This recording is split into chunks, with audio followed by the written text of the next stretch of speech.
नमस्कार। UP PCS का exam हुए 2 महीने हो चुका है, पर रिज़ल्ट अभी तक नहीं आया है। तो बहुत बेसब्री से जिन्होंने मेहनत करी थी, वेट कर रहे हैं रिज़ल्ट का। पर अगर आपको लगता है कि आप जो है जीत के करीब हैं या आपका प्री क्वालीफाई हो सकता है, तो आपको ये समय यूज़ करना चाहिए। इसमें आपको अपने मेंस की प्रिपरेशन हमेशा प्री के बाद में आपको, क्योंकि कुछ भी एकदम श्योर नहीं होता है, इसलिए अगर प्रैक्टिस शुरू कर देंगे तो आपको फ़ायदा ही मिलेगा, और अगर नहीं करेंगे तब तो फिर मतलब आगे बढ़ने का कोई चांस ही नहीं है कि आप इतने लोगों से पीछे हो जाएँगे। तो रिज़ल्ट क्यों लेट हो रहा है? देखिए, महाकुंभ चल रहा है और 26 तारीख को शिवरात्रि के बाद मोस्ट प्रोबेबली रिज़ल्ट आ जाएगा। और ये बहुत चांसेस हो सकता है कल भी आ जाए, क्योंकि कल रिज़ल्ट देके आयोग दूसरे दिन बंद ही रहेगा। वो लोग किसी भी तरीके की उससे बचना चाहते हैं कि कहीं कोई विरोध ना जताए कहीं। तो हो सकता है कि कल आ जाए, और अगर कल नहीं आया तो आफ्टर शिवरात्रि कन्फर्म है 1 से 2 दिन के अंदर। तो रिज़ल्ट के खैर इतना नहीं परेशान होना चाहिए कि कब आएगा क्या है, क्योंकि हमें अगर अपने ऊपर यकीन है तो हमें अपनी कंटिन्यूटी बनाए रखनी है। बात बहुत लोग परेशान रहते हैं क्या कट ऑफ जाएगा, ऐसा हुआ है। तो देखिए, कट ऑफ एक ऐसी चीज़ है, कोई भी इसको एकदम ये नहीं कह सकता कि मैंने कह दिया तो बिल्कुल सही है। भाई, किसी को क्या ही पता कि दूसरे के कितने सही हैं, सही बता रहा है, ये सब सिर्फ़ एक कयास रहता है। और बहुत सारे जो ऑनलाइन कोचिंग चलाते हैं वो कट ऑफ बहुत कम बताते हैं जिससे उनके यहाँ एडमिशन हो जाए। तो इन सब चक्करों में बहुत ज़्यादा नहीं पड़ना चाहिए, बहुत भटकाव नहीं रखना चाहिए। आपको खुद से अंदर से भी महसूस, देखिए, एक आधे नंबर से इन और आउट में एक अलग बात हो जाती है, पर अगर आपको लगता है कि आपने अच्छा पेपर किया है तो एक मतलब आपको अपनी पढ़ाई हमेशा जारी रखनी चाहिए। अगर आपको लग रहा है पेपर ख़राब हो गया है तो आप प्री का ही पढ़ाई शुरू कर दीजिए, और अगर आपको लगता है कि आप कर सकते हैं, एक आध नंबर में आपको ऐसा महसूस होता है, क्योंकि पेपर काफ़ी टफ आया था, इर्रेलेवेंट था, टिपिकल था, तो बहुत चांसेस हैं कि कट ऑफ जैसे हर बार जाती है 90 क्वेश्चंस, 95 क्वेश्चंस के अबव ही कट ऑफ रहती। मैं मार्क्स की बात नहीं कर रही हूँ, मैं क्वेश्चंस की बात कर रही हूँ। तो उतना तो मेरे हिसाब से नहीं जाना चाहिए, क्योंकि पेपर काफ़ी टफ था। दूसरा, सीसैट के लिए बहुत सारे मेरे ही जानने वाले ऐसे हैं जिनका फर्स्ट पेपर तो सही रहा, पर उनका सीसैट बिल्कुल मतलब एकदम बॉर्डर लाइन पे है, और उनको ये भी कंफर्म नहीं हो रहा है कि वो सीसैट क्लियर कर पाएंगे कि नहीं कर पाएंगे, क्योंकि बहुत सारे क्वेश्चंस में डाउट रहता है। किसका उस डाउट को आयोग ने माना कि नहीं माना, वो क्वेश्चंस बदले कि नहीं बदले, इसलिए कुछ भी एकदम श्योर कभी नहीं कहा जा सकता। फिर भी एक अंदाज़ा लगाया जा सकता है पेपर की टफनेस को देखकर, पेपर की और लोगों के फीडबैक को देकर, अगर लोग सही बताते हैं, क्योंकि बहुत लोग गलत भी बताते हैं। हो सकता है जब पेपर दे के लोग निकलते हैं तो सब कहते हैं मेरा 100 प्लस सही हुआ है, 100 प्लस क्वेश्चन जिनको लगता है जितने मैंने अटेम्प्ट करे हैं सब मेरे सही हो जा रहे हैं, जब आंसर की से मिलाते हैं तो वो धीरे धीरे धीरे गलत होने लगते हैं। तो ये मैक्सिमम ये ह्यूमन नेचर है, होता ही है ये सब। बहुत सारे इजी क्वेश्चंस जो होते हैं जिन पे हमें हमेशा लगता है कि ये तो हो ही जाएगा, जनरली वो क्वेश्चंस गलत हो जाते हैं एग्ज़ाम में, क्योंकि हमको उन पे ओवर कॉन्फिडेंस होता है।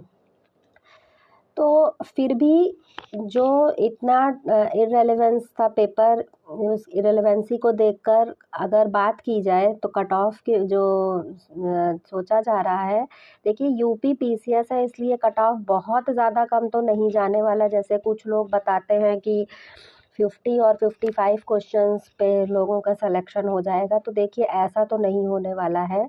हाँ, जो कट ऑफ 95 क्वेश्चंस जाता था, 96 क्वेश्चंस जाता था, 10 क्वेश्चंस आप मान लीजिए कि कम हो जाएगा। जो मेल का कट ऑफ सबसे ज़्यादा जाता है, तो 80 के आसपास मेरे हिसाब से कि जो 80 क्वेश्चंस मेल्स जिनके कैंडिडेट्स हैं उनका अगर सही है तो वो इन होंगे। और फीमेल्स के कुछ क्वेश्चंस कम कर लीजिए, 75, 76, 77 इसके आस मतलब जो भी बताया जाता है उसका +2 प्लस और -2 मान के चला जाता है। और फीमेल कैंडिडेट के लिए 75 +2 -2 मान के चलिए। हो सकता है मेल्स का 80 की बजाय 79 आ जाए, पर इससे कम जाना मुझे नहीं लगता है कि मेल कैंडिडेट्स एक से एक दिग्गज हैं। जब बात करो तो पता चलता है कि इनका तो कितना सही हो रहा है, वाकई जिनके सही हो रहे हैं। तो 78 79 मेल्स के लिए मान के चलिए क्वेश्चंस, फीमेल्स के लिए 74 75 के आसपास। और इसी के अकॉर्डिंग आगे पीछे जो जैसे ओबीसी का एक क्वेश्चन कम कर लीजिए जनरल से, और एससी में थोड़ा सा कम जाता है तो उनका मुझे लगता है कि 68 69 क्वेश्चंस के लगभग जाएगा। और एसटी थोड़ा और कम जाता है तो 65 मान लीजिए, 65 या 61 62 भी जा सकता है। पर मुझे नहीं लगता कि यूपी पीसीएस जैसे एग्ज़ाम में बहुत ज़्यादा कट ऑफ कम हो जाएगा, ऐसा तो उम्मीद नहीं लगती है। तो अगर इस रेंज में आप हैं, 70 से 80 के बीच में है, तो एक सेफ ज़ोन है, आपको ज़रूर प्रिपरेशन शुरू कर देनी चाहिए। और क्योंकि ये जो रेंज है इसमें कुछ कहा नहीं जा सकता कि एक क्वेश्चन आगे एक क्वेश्चन पीछे कौन इन है कौन आउट है। यानी आपने एक अच्छा प्रयास किया, आप इसके बीच में आ रहे हैं, तो आपको मेंस की तैयारी शुरू कर देनी चाहिए थी। और अगर नहीं शुरू करी थी मतलब एक इससे भी और कुछ लोग होंगे जो 40-50 वाले होंगे, तो उनको तो प्री के लिए फिर से लग जाना चाहिए। देखिए, ख़त्म होने जैसा, हारने जैसी कोई चीज़ नहीं होती है। मन के हारे हार है, मन के जीते जीत। तो यही इन परीक्षाओं की विडंबना होती है कि आप को इंटरव्यू पे जाते हैं, आपको लगता है सिलेक्शन हो जाएगा, पर कभी नहीं होता है और आपको फिर से प्री से स्टार्ट करना पड़ता है। तो आपकी जो पेशेंस है, आपका जो कंटिन्यूटी है, यही सब चीज़ें इस ऑफ़िसर्स के लिए जो ज़रूरत होती हैं, वही डिमांड, वही इन सब चीज़ों से टेस्ट होती है। नॉलेज तो टेस्ट हो ही रही है, वो तो आपके मार्क्स दिखा देंगे। आप में पेशेंस कितना है, पॉजिटिव एटीट्यूड कितना है, हिम्मत ना हारने का एटीट्यूड कितना है।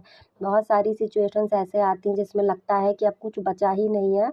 उसमें भी आप एक फ़िनिक्स एक चिड़िया होती है, वो माइथोलॉजिकल है ये बात, पर है तो कुछ तो लगता है कि कुछ मतलब इस चीज़ का हम लोगों ने पढ़ा था कि फ़िनिक्स जो होती है बर्ड, वो अपने एशेज़ में से अपने रीबर्थ हो जाती है। हालाँकि ये बिल्कुल माइथोलॉजिकल बात है, फिर भी सोचिए कि जब इसका जो कॉन्सेप्ट बताने के लिए कहा गया है कि जब कुछ भी ना बचे, पैरों तले ज़मीन खिसक जाए, कुछ भी लगे कि अब सब ख़त्म हो गया है, तब अपने आप को स्ट्रॉन्ग बनाना उस समय और फिर से अपने अंदर वो जज़्बा जगाना, ये मैटर करता है कि आप किन परिस्थितियों से कितना जूझ के आपने अपने आप को समेटा, बटोरा और आप फिर से उठ के खड़े हो गए।